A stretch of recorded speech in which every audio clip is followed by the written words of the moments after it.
So, let's consider a beam na sinusuportahan niya is a uniform load having an intensity of 40 kN meter and a varying load having an intensity of 18 kN per meter. So, magsa-shortcut lang tayo dito. So, kunin muna natin yung mga reactions natin. Let's take summation moment dito sa E. Magkukuha natin yung value ng reaction natin at B, which is equal to 180 kN. Tapos, summation forces vertical tayo, we're going to obtain yung reaction natin sa E, which is equal to 100 kN. So, kunin na natin yung shear diagram natin since given na yung reaction natin. Dito sa point A, since wala tayo dyan na concentrated load na naka-apply sa kanya, yung shear natin dyan is equal to 0. From A to B, so meron tayong makikitang loadings dyan, which is yung naka-apply sa segment AB natin is 40 kN per meter na merong distance na 2 meter. Since downward dyan, mangyayari 0 minus 40 times 2. So, yung value natin dyan, that will become negative 80. Negative 80. Since 0 degree yan, kapag uniform, 0 degree. So, kapag uniform sa low diagram, that is 0 degree. Kapag sa shear diagram, magiging linear yan. So, magiging first degree yung curve natin dyan.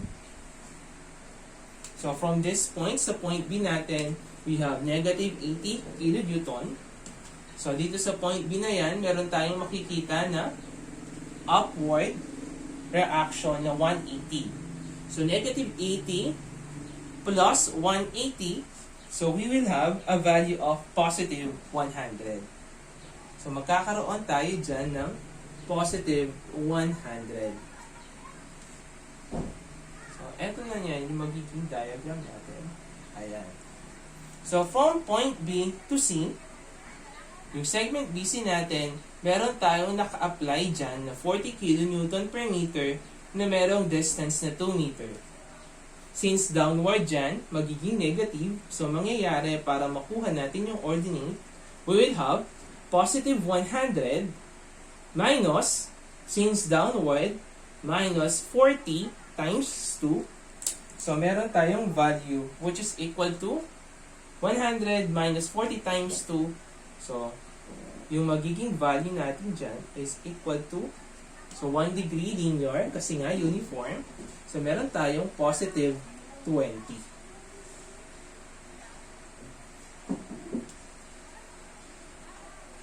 So, from point C, since wala naman tayong concentrated load dyan, so, hindi naman yan bababa. So, from segment BC, wala naman tayong naka-apply na load dyan, so magiging diretso lang yung diagram natin. So, from point D naman, since wala tayong concentrated load dyan, hanggang dyan lang yung diagram natin. From point D to E naman, we have a varying load. So, yung varying load natin na to is pababa siya. So, acting downward, so mangyayari niyan is 20 minus yung area niyan, positive 20 minus 1/2, since triangle yan, minus 1/2 of 80 times 3. So, meron tayong value na negative 100. So, negative 80, at dito niyan, mangyayari is negative 100. So, since yung load diagram natin dito is an increasing slope, so, mangyayari niyan, so, increasing slopes. For ano lang to? For varying, for varying load. So, yung load diagram natin to shear diagram. So, ulitin lang natin kapag sa load diagram natin, kapag increasing siya, so, yung shear diagram natin, that will become concave downward. Kapag naman decreasing yung slope natin, yung shear natin will become concave upward. So from this point, since increasing yung varying load na, yung slope ng varying load natin, so mangyayari niyan is concave downward or magsasad yung diagram natin sa shear. Na merong degree na, since 1 degree to, susunod naman, that will become 2 degrees naman.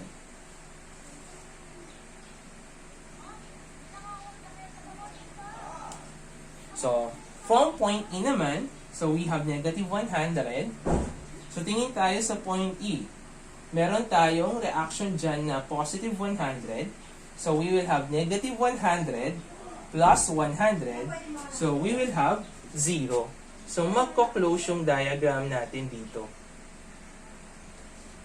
So, ito yung magiging shear diagram natin.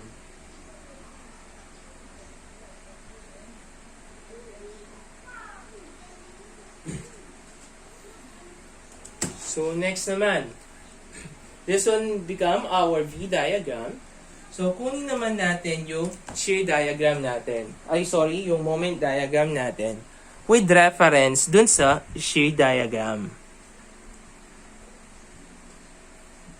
So, kung mapapansin ninyo, dito sa shear diagram natin, meron tayo dyan na zero shear.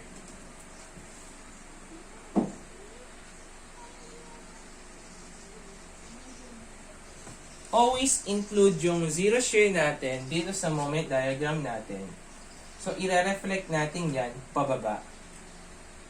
Dito natin sulat.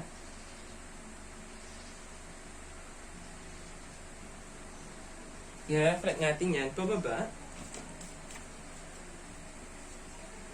At saka pataas.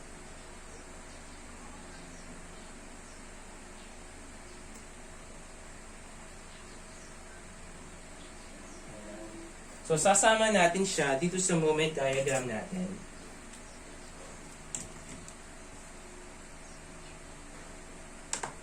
So, let's solve muna yung shear diagram natin.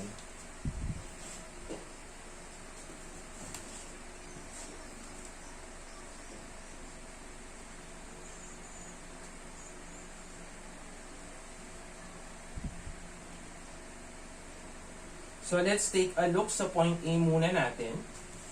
At point A, so wala naman tayong moment dyan. So, mangyayari, yung ordinate natin dyan is equals to 0. So, sa segment AB natin, we have a shear in this part.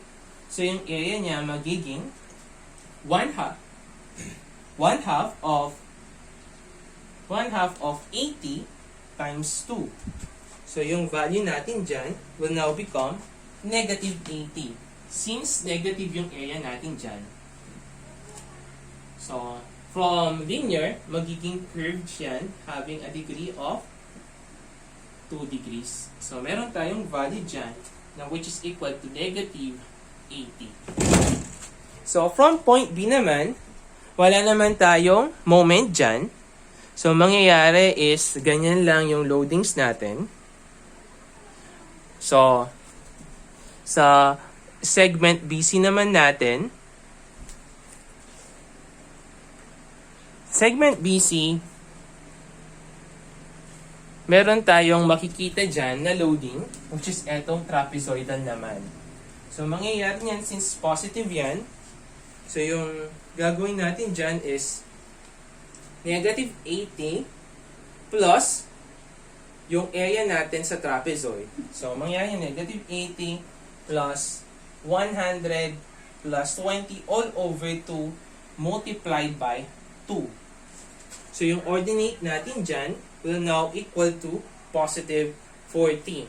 Or kung susulat natin, no, that will become negative 80 plus 100 plus 20 divided by 2 multiplied by 2 meter.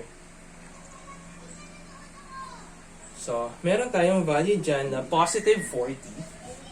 Since linear yan, so magko-curve siya having a degree of 2 degrees. So, positive 40 Ito yan.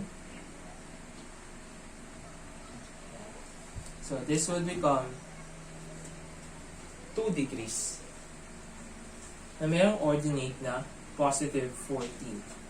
So, kung mapansin ninyo, no, yung ordinate natin dito, from 100, nag-20, nag-decrease siya. So, mangyayari sa moment diagram natin is magsa-sad face naman siya or concave downward. So, from point C naman, since wala tayong moment dyan, hanggang positive 40 lang yan.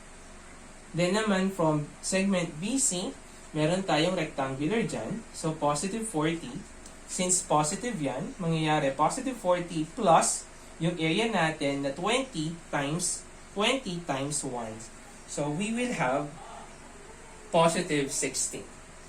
Since yung diagram natin dito is horizontal, 0 degrees yan. So, yung susunod natin, that will become linear naman. So, meron siyang degree na 1 degree. Meron siyang degree na 1. So, yung ordinate natin dyan is equals to positive 60. Ngayon naman is, kukunin naman natin yung ordinate natin at 0 shear. Kaso, yung problema dyan, hindi natin alam yung value ng x natin. Sabihin natin, etong part na to, that is equal to x.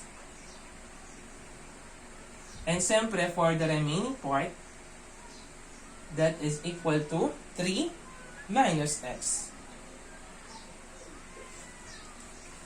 So, unknown yung value ni x natin. So, para makuha natin yung value ng ordinate natin at 0 shear, kailangan muna nating malaman yung value ni x. So, I can propose 2 solutions para ma-solve natin yung value ng x natin. Either we will going to use the diagram itself or using naman yung square property of parabola natin. So for this example, let's solve first using square property of parabola. By SPP, so burahin muna natin to.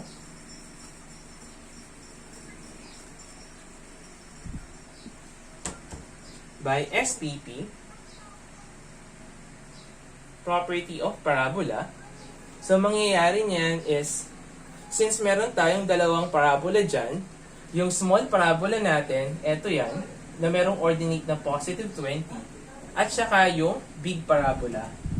So, kung mapapansin niyo, eto yung small parabola natin, yung height niya is positive 20, yung width niya is x, tapos yung big parabola natin, eto yung height niya, yung 20 plus yung 100, tapos yung base niya is 3.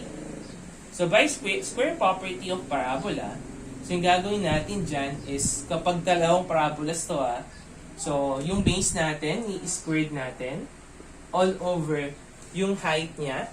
So, for the small parabola, meron tayong height na 20, o equals, so yung base ng big parabola natin, which is equal to 3, siyempre, squared natin. All over yung total height niya, which is equal to 20 plus 100. So, we have 120. So, the value of x is now equal to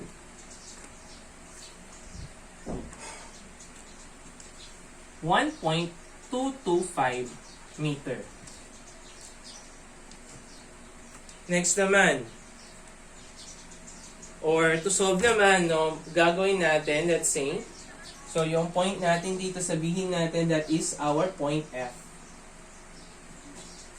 So for the point F, so gamitin lang natin yung counting principle natin. At point F, yung value ng shear natin is equals to 0. So at point F, mangyayari niyan, VF is equal to, so mangyayari we have 0,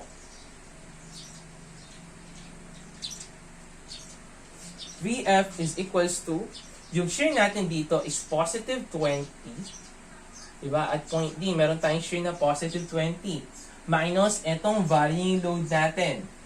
Wherein yung varying load natin, sabihin natin 1/2 of yung distance niya since varying yan.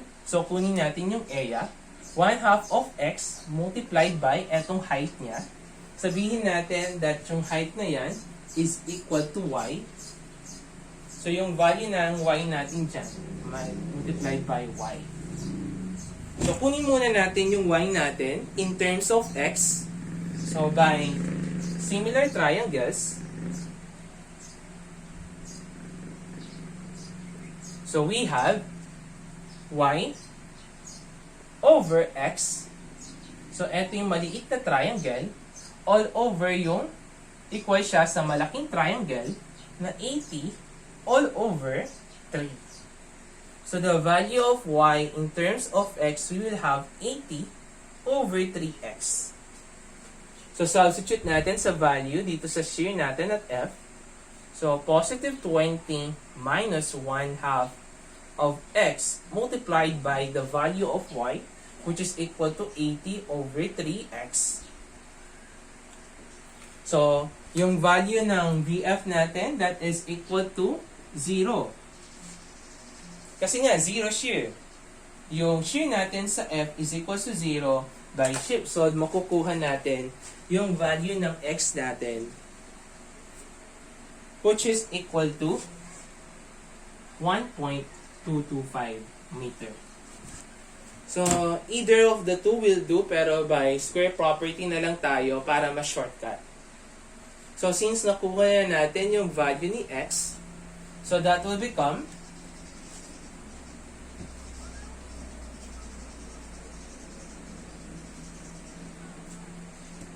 so kapag kumukuha tayo ng area, so let's say, no,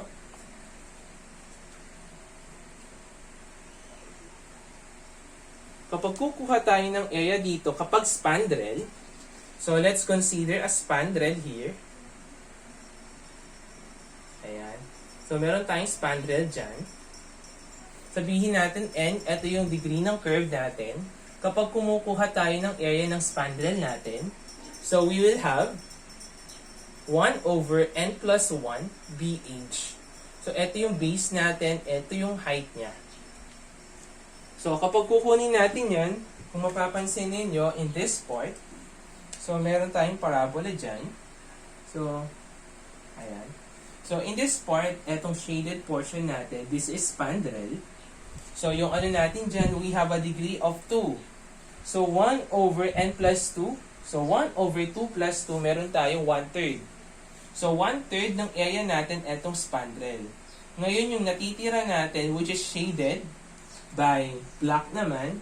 So, 1 minus 1/3. So, yung value ng area natin dyan is equals to 2/3. So, positive 16. So, for this part sa, ano natin, moment at F. Moment at F. So, that will become positive 60 plus 2/3 of yung base natin. So, 2/3 siya kasi nga parabola, hindi naman siya spandrel. Yung spandrel natin, eto, 1/3 dyan. So, 1 minus 1/3, you will have 2/3. So, yung base natin is equal siya, yung x natin is 1.225 multiplied by yung height natin, which is equal to positive 20. So, the value of moment at F is now equal to, that is 20, 60. So, meron tayong value dyan na 76.333. So, yun yung value ng MF natin. Since yung value ng curve natin is decreasing siya, so our curve will become concave downward or magsaside yung curve natin. So, meron tayong degree dyan na 3 degrees. So, yung ordinate natin dyan is positive 76.333. Next naman. So, for this part naman, since nung nagkaroon tayo dito ng zero shear, nahati yung load diagram natin sa yung varying load natin, nahati sa dalawa.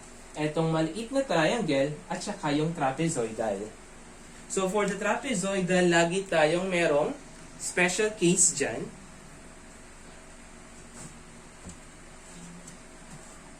Lagi tayong may special case dyan. So to illustrate that, so burahin muna natin to. So laging may special case tayo kapag meron tayong trapezoidal loading. In this case, nahati nga siya sa dalawa. So meron tayong maliit na triangle at saka meron tayong trapezoidal.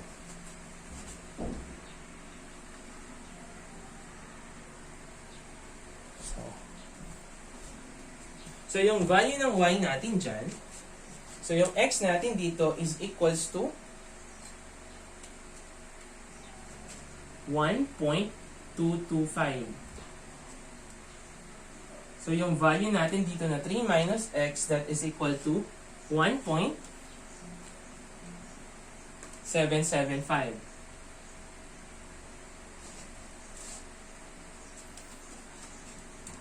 So kunin muna natin yung value ni y natin.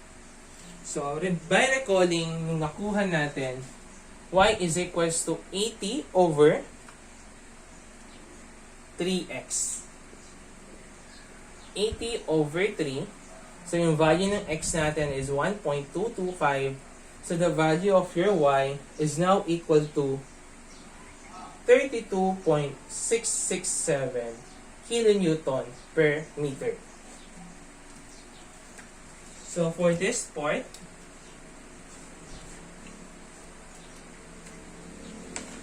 meron tayo na etong y natin. So mahahati yung ano natin dito. So meron tayo dito na 32.667. So yung triangular load natin dyan, so magkakaroon yan ng intensity na 80 minus 32.667, meron tayo dyan na 47.333.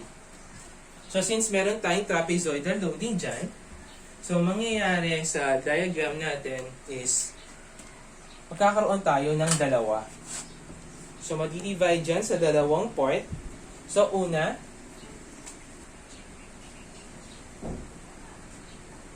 since from zero shear yan, diba? Tapos meron tayong loading na pababa, siyempre, pababa yung diagram natin.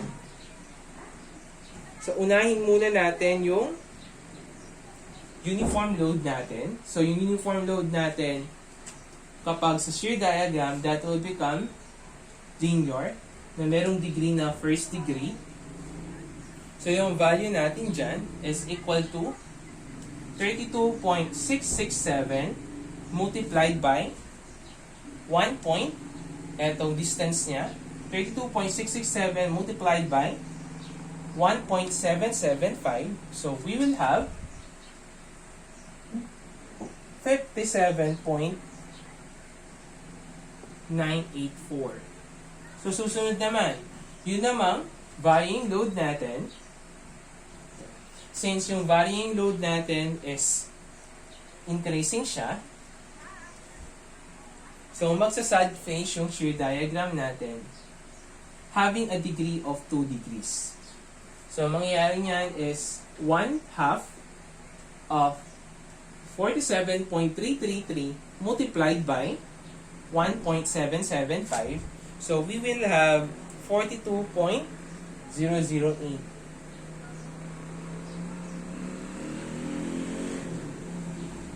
008.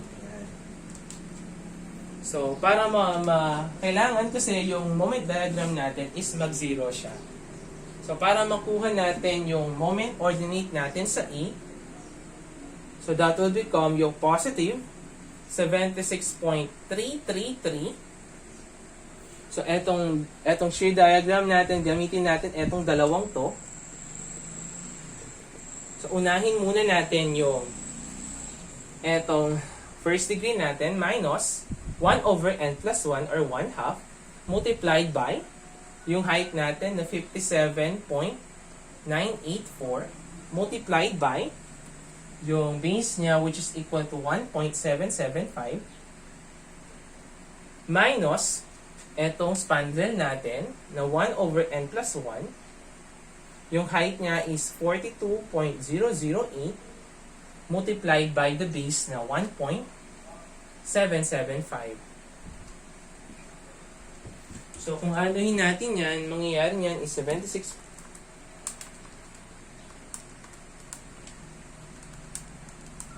minus 1/3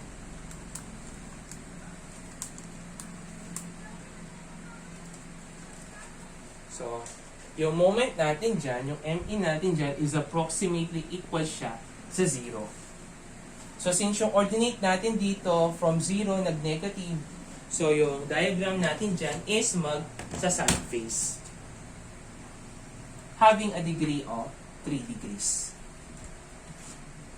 So, eto ngayon yung magsisilbing moment diagram natin. So kapag nag-zero yung shear natin, tama yung ginawa natin.